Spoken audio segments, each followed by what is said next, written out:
কষ্ট কি হচ্ছে আপনার? কষ্ট মানে এটা খুব টাটিয়ে ছিল, চোখ বন্ধ হয়ে যাচ্ছিলো, এই অবধি ফুলে যাচ্ছিল। তারপরে সেক দিয়েছি, তুলতুল হচ্ছে কিন্তু ফাটছে না, বড় হয়ে যাচ্ছে। এটা হঠাৎ করে শুরু হয়েছে? এর আগে একবার হয়েছিল, আমি এখানে এই পাতার উপরে কেটে অপারেশন করেছি, টিউমারের মতন হয়েছিল। আবার এইটা দেখছি নিচে হয়েছে। কতদিন? এটা ছোটটা ছিল 2 মাস, তারপরে এটা বড় হয়ে যাচ্ছে পুজোর মধ্যে। আমি ভাবছি হসপিটাল যদি খোলে তাহলে তো আমি আসবো, হসপিটালে দেখাবো, তাই আজকের এসছি। আচ্ছা, এর আগে উপরের পাতায় হয়েছিল? এইখানটা কেটেছি।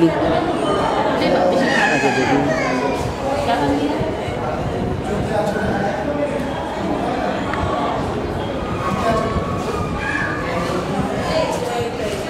এইখানে ব্যথা আছে? না না।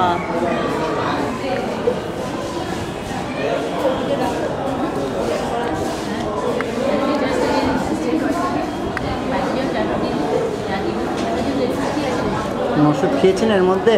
কিচ্ছু খাইনি আমি বাইরের কোনো ডাক্তারই দেখাইনি। শুধু এটা চোখের একটা ড্রপ দিয়েছিল 2 মাস আগে, তারপরে তো আমি চশমা নিয়েছি।